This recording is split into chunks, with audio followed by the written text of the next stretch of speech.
नहीं नहीं, झूठ तुम्हारा नाश कर रहा है, तुम्हें पता नहीं। जिस जिह्वा से नाम जप कर रहे हो, अगर नाम का विशेष फल प्राप्त करना है, जल्दी फल प्राप्त करना है, आपको दुखों से बचना है, पाप भस्म करना है, तो झूठ बोलना बंद कर दीजिए। क्या बिगड़ जाएगा आपका? सच्ची बोलने में क्या बिगड़ जाएगा? सच्ची बोलना शुरू करोगे, हिम्मत नहीं रह जाएगी पाप करने की।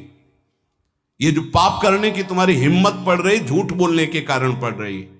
नहीं, असत्य संपातक पुंजा, सबसे बड़ा पाप झूठ बोलना। उससे क्या होता है? हर चीज हम छुपाना चाहते, किससे? उस सर्वज्ञ परमात्मा से, गुरुदेव से।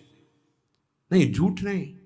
नाम इसीलिए नहीं चल पा रहा, थोड़ी दिन नाम चलाएंगे छूट जाएगा, क्योंकि आप झूठ बोलते हैं, पापाचरण करते हैं।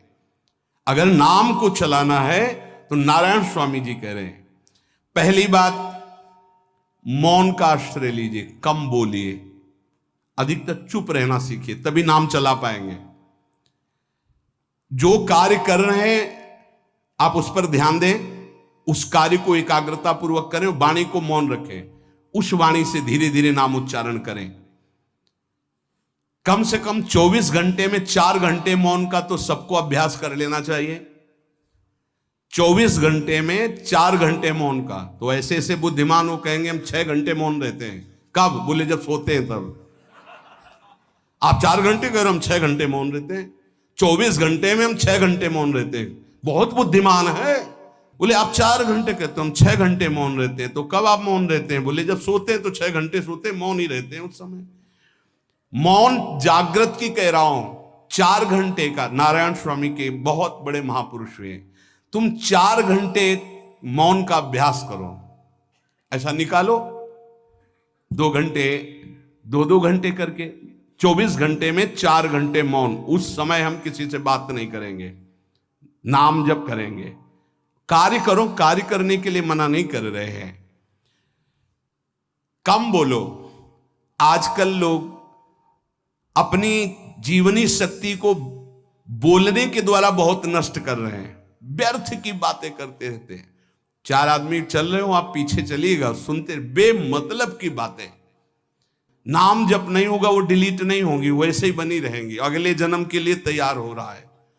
इसलिए नाम यदि सिद्ध करना है, नाम का फल लेना है, नाम का आनंद लेना है, तो वृथा भाषण बंद करो, बेकार की बात बंद करो। जितना कम बोलने से काम चल जाए उतना। सामने वाले को बोलने दीजिए, आप बीच में नाम चल रहा है जी, नाम चल रहा है। जब कोई आवश्यक बात हुई, पवित्र शब्द बोल दिया, नहीं चुपचाप सुनो।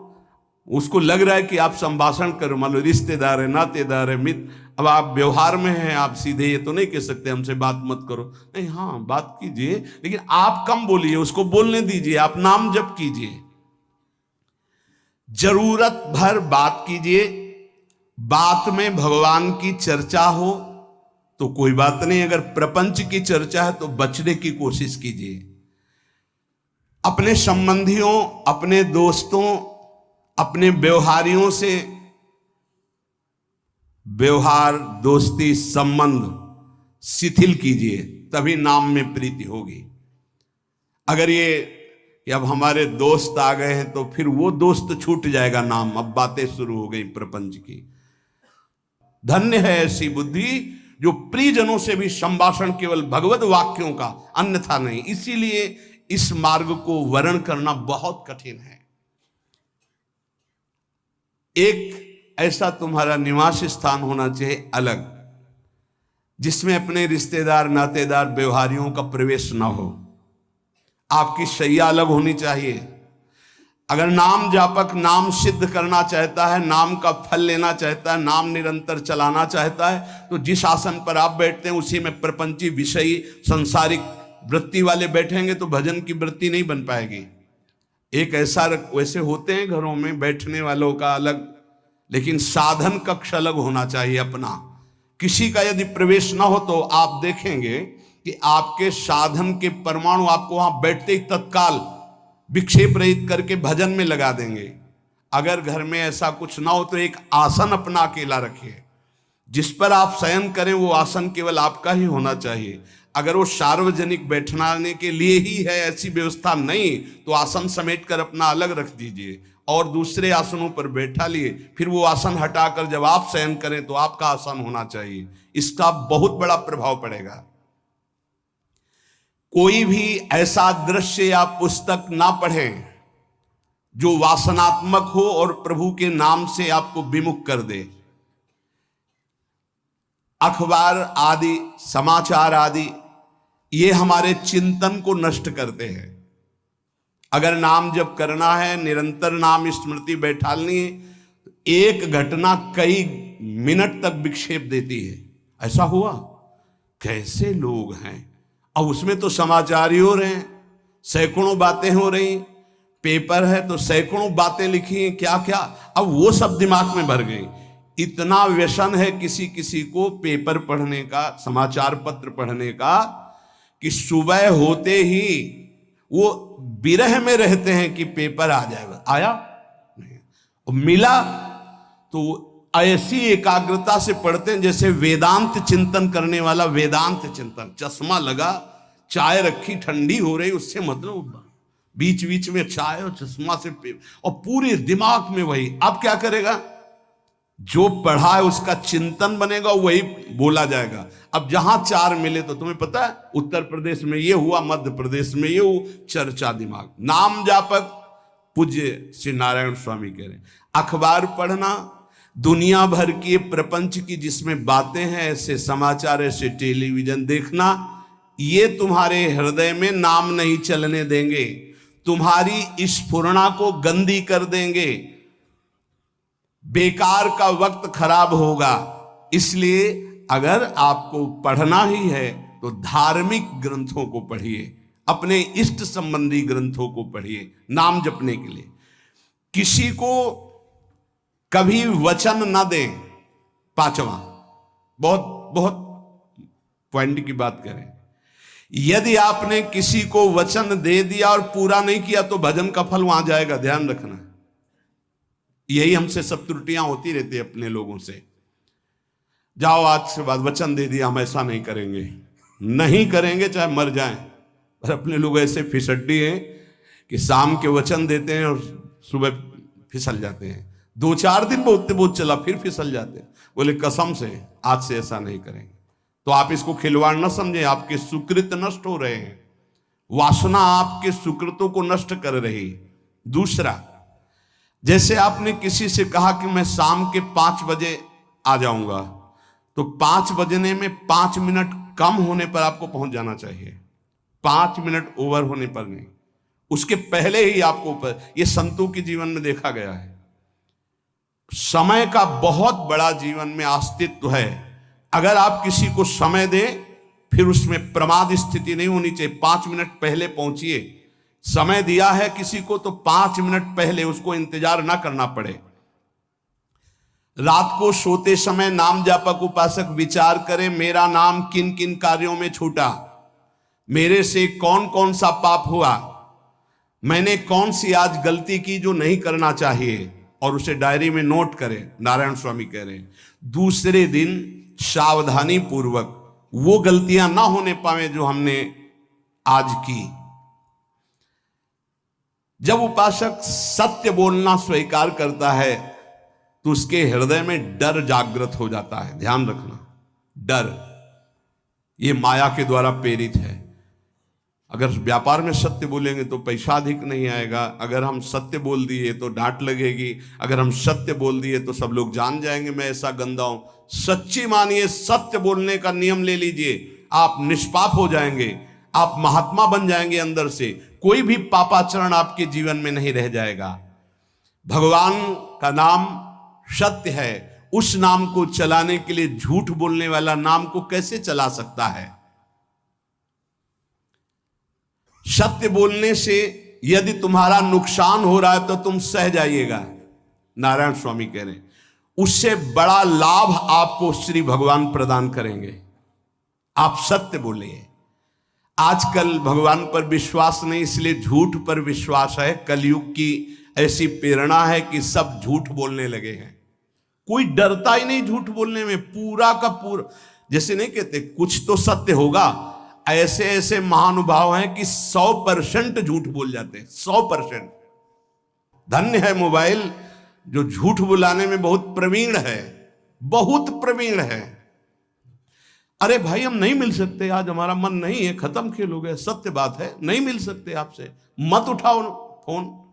अगर तुम्हें झूठे ही बोलना है तो फोन क्यों उठाओ? नहीं बोलेंगे, नहीं उठाएंगे तो समझ जाएगा कि उनकी रुचि नहीं। ये झूठ क्यों बोलना, सत्य बोलो। झूठ से यदि आप बच गए तो आपके जिह्वा पे नाम निरंतर चलने लगेगा। ये झूठ ही नाम नहीं चलने दे रहा। असत्य आचरण, छुपाने की वृत्ति, असत्य भाषण, ये नाम में प्रीति नहीं। किसी को भी फुसलाने के लिए झूठ मत बोलिए। सत्य बोलने का अभ्यास कर लिए तो पापी जीव भी महात्मा बन जाए। सत्य आवश्यक है। एक बड़े कागज पर ऐसी जगह लिख के रख लो जहां तुम उठते बैठते देखते हो कि मुझे सत्य बोलने का नियम लेना है, झूठ नहीं बोलना है।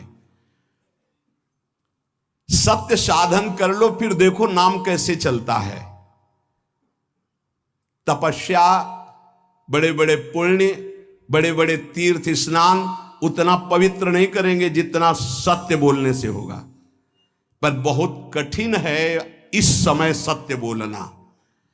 मतलब बात बात पे असत्य का ही वर्ताव हो रहा है, असत्य का अच्छा, ये कोई संसारी आदमी में नहीं, कुछ ऐसे होंगे जो सत्य की वार्ता करते नहीं। प्रायः क्या जाता है, झूठ बोलने में बोल दिया और सामने वाला राजी हो गया, हम निकल गए।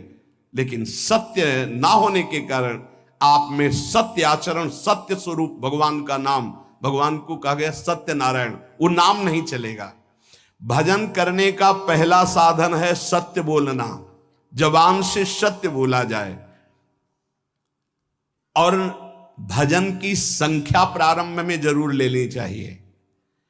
यदि 10 माला का नियम लिया, 20 माला का नियम लिया, तो उसे निर्वाह करो। जैसे यहां शरणागति मंत्र मिलता है तो 11 माला प्रारंभ में दी जाती कि आपको करना ही है, ज्यादा हो जाए वो ठीक, 11 से कम वो कभी जीवन में नहीं। अपने जीवन में गुरु आज्ञा 11 माला तो करनी है, हर समय करना है। पर ये मन थोड़े दिन तो नियम में चलेगा, इसके बाद छोड़ देगा। दीक्षा तब लेनी चाहिए जब गुरु आज्ञा पे चलने की हिम्मत हो, नहीं तो ऐसे ही नाम जपो करो। जब नियम मिल गया 11 माला तो चाहे प्राण निकल जाए, हमको 11 माला पूरे करने, प्राण निकलने तक गुरु आज्ञा का पालन करना है। यदि आप नाम जप अधिक मात्रा में नहीं करेंगे तो जो आपको नाम मिला है उसका फल आपको अनुभव में नहीं आएगा। क्यों? क्योंकि नाम का हिस्सेदारी होती है, भजन की हिस्सेदारी होती है। जैसे किसी ने प्रणाम किया, वो भजन लिया। गृहस्थी को इसीलिए मना किया कि रास्ते में परिक्रमा मार्ग में हलवा पूड़ी ये सब बट रहा है, हाथ मत फैलाओ। वो दान कर रहा है, सुकृत कर रहा है, और कोई दूसरे ले विरक्त आदि। आप अपने भूख मिटाने के लिए 4 रुपया के चना लेके भले पालो, लेकिन दूसरे के द्वारा दिया हुआ हलवा मत पाओ। यहां धाम आए हो, भगवत कमाई करने आए हो, यहां नाम जप करो, कष्ट सहकर परिक्रमा दो। हो सके 4 रुपए की वस्तु लेकर के आप पशु पक्षियों को पवा दो, किसी एक का पेट भर, तुम मत पाओ दूसरे का। तुम चाहो तो उपवास कर सकते हो या प्राण पोषण के लिए रूखा सूखा थोड़ा खा लो। ये दूसरे के आराम से धाम में हम आए 2-4 दिन खूब खाए पिए नहीं, भागीदारी हो जाएगी तुम्हारे पुण्यों की। वहां ऐसे फ्री नहीं है कुछ। भजन का भागीदार राजा भी होता है, जिसके राज्य में रह रहे हैं। जो अन्न देता है वो भजन का, जो वस्त्र देता है वो भजन। इसीलिए गृहस्थ को कहीं कुछ भी स्वीकार नहीं करना चाहिए, ये बहुत ध्यान रखें। अगर आप कहीं तीर्थ साधु आश्रम कहीं जाते हैं, कोशिश कीजिए कि किसी से सेवा ना ले, और अगर सेवा ले तो उसके अनुसार फिर अर्थ दे दें। अगर आपने वहां भोजन पाया, पानी पाया, तो उसके अनुसार सोच ले कि अगर हम इतना खरीदते तो कितने का मिलता, वो दे दिया तो आपका भजन बच गया। कभी आपको कोई प्रणाम नमस्कार करे, तत्काल बराबर प्रणाम करो। किसी को अपना भजन का हिस्सेदारी नहीं, सबका मंगल हो। ये भजन जितना बढ़ेगा तो आपको भगवदाकार कर देगा। दिन रात 24 घंटे में 21,600 श्वास चलती है। 21,600 श्वास में 6 घंटा तो सोने के चले जाते, उसमें तो चेतना नहीं रहती। अब हमको अगर 21,600 नाम हमको जपने को मिल जाए तो हमारी हर श्वास सार्थक हो जाए। जो हम 5-6 घंटा सोते हैं उसमें जिनका अभ्यास है तो बात अलग है, नहीं तो वो व्यर्थ जाती है। तो हमें एक श्वास में कई नाम जपने का अभ्यास करना चाहिए, जिससे 200 माला फेरने पर ये 21,600 श्वासों की गणना पूरी होती है। अगर हम 200 माला का नियम ले तो इतना हो सकता है। तो हमें लगता है अगर हर समय माला नहीं ले सकते तो श्वास वाली माला बहुत अच्छी रहती है। श्वास में 4 बार खींचो, 4 बार नाम लेते हुए छोड़ो। दूसरा साधन, एक छोटी माला ले ले, जो आजकल तो काउंटर चला है। काउंटर में ज्यादा सुविधा संसार के क्रियाओं में रहने वालों को होती कि क्या अपनी जेब में डाल लिया। तीसरा साधन वो बहुत कठिन है, मन की वृत्ति से नाम जप करना। माला, श्वास और मन की वृत्ति, उसमें श्वास की भी गणना का ध्यान नहीं रहता, उसमें केवल चिंतन होता है, चल रहा है। पर ये आखिरी स्थिति होती, इसी के बाद वो परिपक्व अवस्था होता है। जिह्वा से धीरे धीरे नाम उच्चारण करते हुए ये पहला अभ्यास है। प्रारंभिक को एकदम मानसिक में नहीं पहुंचने की चेष्टा करनी चाहिए, 2-4 नाम के बाद मन प्रपंच में फंसा देगा। दूसरा अभ्यास कंठ से में, जैसे हम जिह्वा से राधा वल्लभ सिंह, राधा वल्लभ सिंह, राधा वल्लभ सिंह, इसे वाचिक जप कहते हैं। मंत्र नहीं होगा, ऐसे नाम होगा। फिर उपांश ऐसे, फिर कंठ से चलता है, फिर हृदय से चलने लगता है, फिर नाभि से चलता है। जिसका नाभि से चलने लगता है उसका परावाणी के द्वारा भजन, वो सिद्ध पुरुष कहा जाता है। 4 वाणी, परा, पश्यंती, मध्यमा, वैखरी। वैखरी जो बोल रहे हैं, जो कंठ से, फिर हृदय से पश्यंती, परा नाभि से, मूलाधार केंद्र से लेकर के संपूर्ण ब्रह्मांड में इसमें नाम गूंज रहा है, वो सिद्ध पुरुष का होता है। पहला अभ्यास जिह्वा हिला करके शुरू करें, राधा राधा राधा राधा। फिर कंठ से, कभी हमारे सदगुरुदेव भगवान को देखना, अगर कोई आ गया और बातचीत का हुआ तो यहां से तत्काल चलता दिखाई देता है ना, कंठ ऐसे ऐसे हिलने लगता है कंठ। अगर शांत बैठे तो फिर नहीं दिखाई दे। अगर कोई है आसपास तो इतनी तीव्रता लगन होती कि कहीं छूट ना जाए नाम। कंठ से विशिष्ट अभ्यासी का, फिर हृदय से परिपक्व अभ्यासी का, और नाभि से सिद्ध महापुरुष का, परावाणी से चलता है। अगर 1 वर्ष तक जिह्वा से अभ्यास किया जाए, ये मैंने किया है, नारायण स्वामी कहते हैं, तो दूसरे वर्ष में कंठ से प्रारंभ हो जाता है। 2 वर्ष कंठ से चले तो अगला हृदय से प्रारंभ हो जाता है, और हृदय से 3 वर्ष चले तो फिर नाभि से 7 वर्ष में नाम सिद्ध हो जाएगा। अगर नियम पूर्वक झूठ ना बोले, सत्य आचरण करे, ऐसे नाम जप करे। हम ये कहते हैं कि चलो थोड़ा धीमे ही सही, पर 12 वर्ष में तो आपको सिद्ध हो जाना चाहिए। 12 वर्ष, यहां बोले 30 वर्ष के 50 वर्ष हो गए साधन करते हो, ज्यों कहते हो कोई परिवर्तन नहीं। इसका मतलब अंदर से नाम नहीं चलाया जा रहा, नाम में रुचि नहीं। 12 वर्ष में तो भगवत साक्षात्कार करके जागृत स्वप्न सुषुप्ति अवस्था पर विजय प्राप्त कर लेता है साधक। ऐसा ही स्वामी जी ने किया। नारायण नारायण नारायण नारायण नारायण, ऐसी सिद्धावस्था हो गई थी। एक टाट की लंगोटी, एक रस्सी कमर में, बस। बड़े ही उच्च कोट, और बहुत बड़े अरब खरबपति घर के बालक थे। सारी सिद्धियां उसके पैरों में लौटने लगती हैं, जिसका नाभि से भजन प्रारंभ हो जाता है, परावाणी से। अजपा जाप उसे ही कहते हैं जो नाभि से होता है। अजपा जाप करने वाले उपासक में जो अजपा जाप करने की चाह रखते हैं, पहला भोजन पर ध्यान दे, सात्विक भोजन, पवित्र भोजन। भाई नाम का स्वाद नहीं मिला तो कुछ लोग जो है बहुत प्रसन्न होते हैं जब सांसारिक पदार्थ आता है। बड़ी कृपा श्री ठाकुर जी की रही है कि इस विषय पर जो है बहुत परिपक्व किया है। रोटी नहीं मिली, ये रबड़ी रसगुल्ला की तो बात जाने दो। गंगा का किनारा, गांव में जाना नहीं, जो आकाश वृत्ति से वो आ जाए वही। आप लोगों को तो रोटी तो मिल रही है। पहला नाम सिद्ध करने के लिए भोजन सात्विक और थोड़ा, अगर एक समय पाके निर्वाह कर लो तो अच्छा, नहीं तो 2 समय, 3 समय पाने का तो अधिकार ही नहीं साधक को।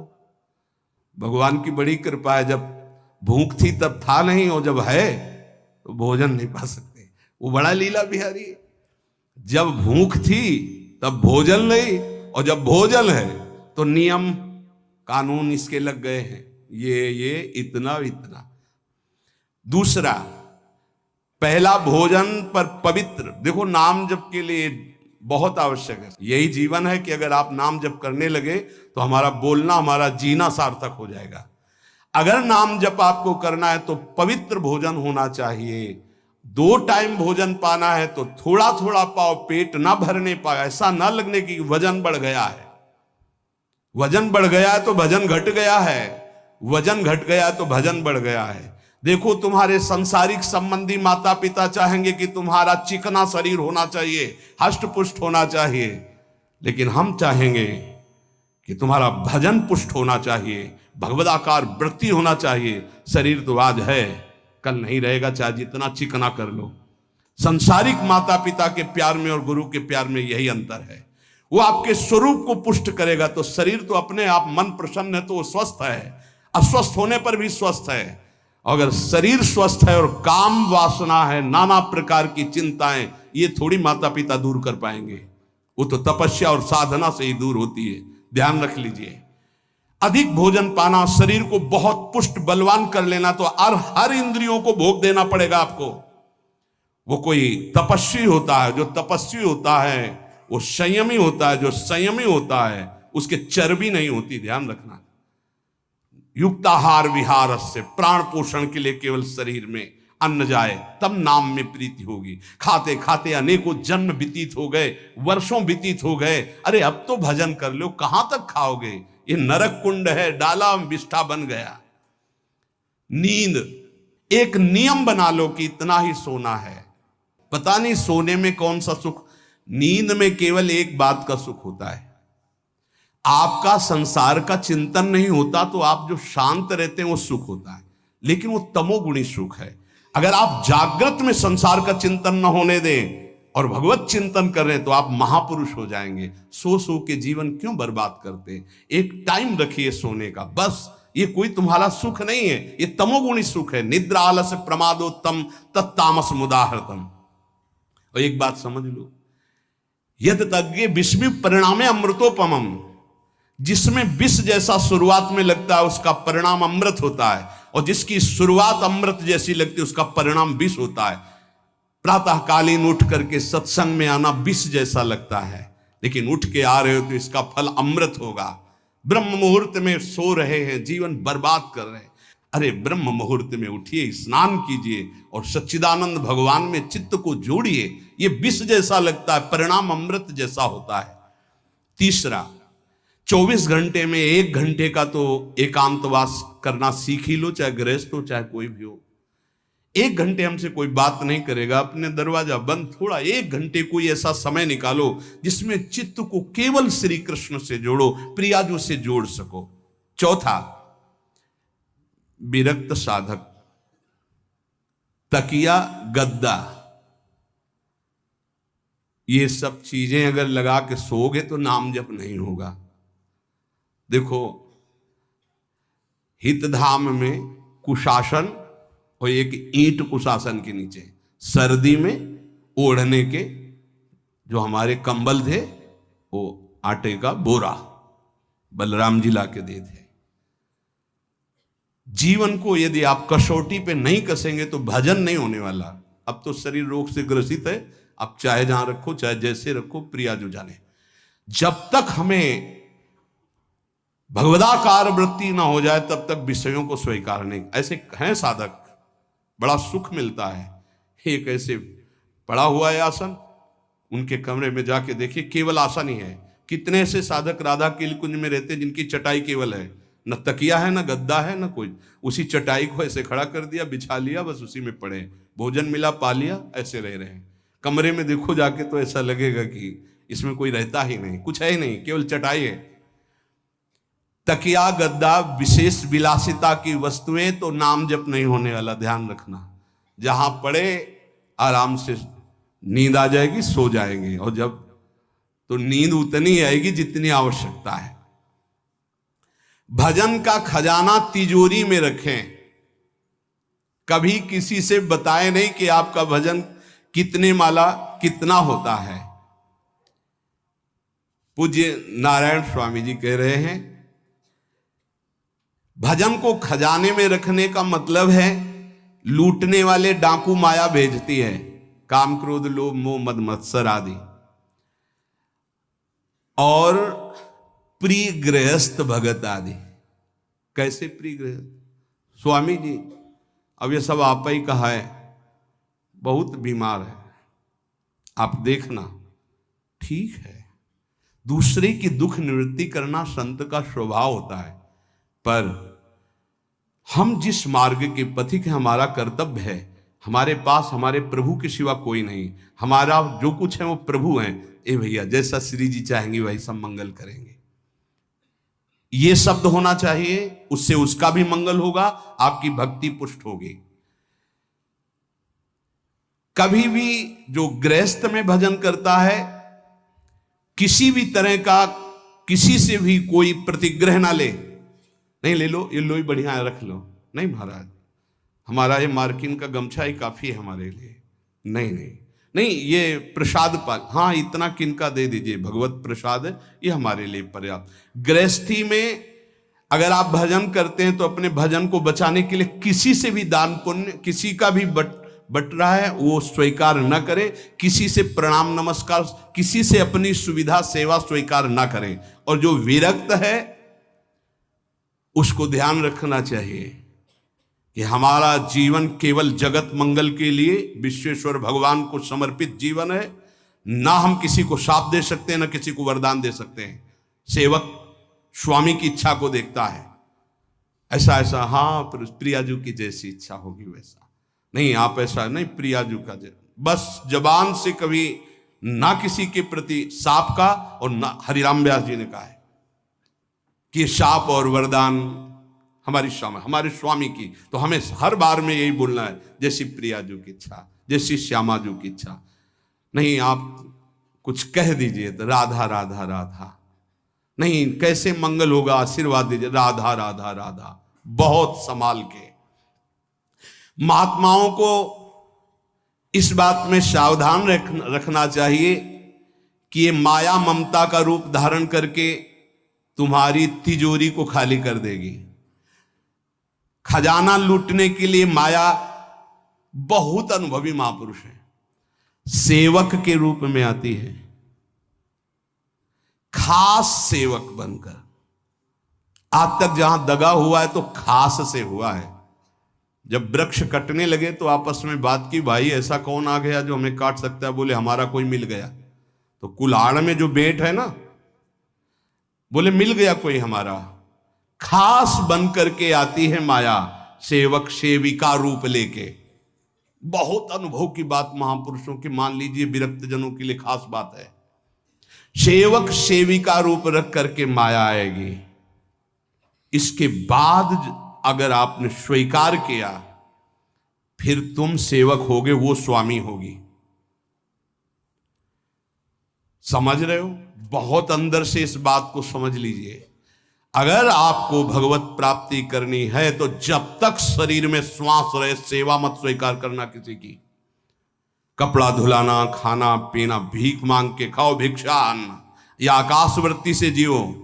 जैसे मना, ना कपड़ा धो पाओ तो उतने पहनो जितना धो पाओ। किसी को अपनी सेवा में प्रवेश मत होने दो। अपने शरीर की सेवा, अपने जीवन की सेवा जब तक श्वास है तब तक स्वयं करो, नहीं तो तब लग जोगी जगत गुरु, जब लग रहे निराश, जब आशा मन में भई, जब गुरु और जोगी दास। इसलिए होश में परमार्थ के पथिक को कभी किसी की सेवा नहीं लेनी चाहिए, कभी किसी को सेवक नहीं बनाना चाहिए। भगवत भाव से नेकी कर दरिया में डाल, उपदेश दे दिया, चल अपने मार्ग में। जीवन की ये बात हमारी अनुभव की मान लीजिए, अगर निर्विघ्न पंथ निर्वाह करना है तो कभी किसी को यहां सेवक न बनाया जाए। सेवक सेविका के रूप में स्वीकार करने वाले साधु का हृदय आग की तरह जलने लगता है। जो जिंदगी भर निश्चिंत और निर्भय रहा, उसे भयभीत और चिंतायुक्त होना पड़ता है।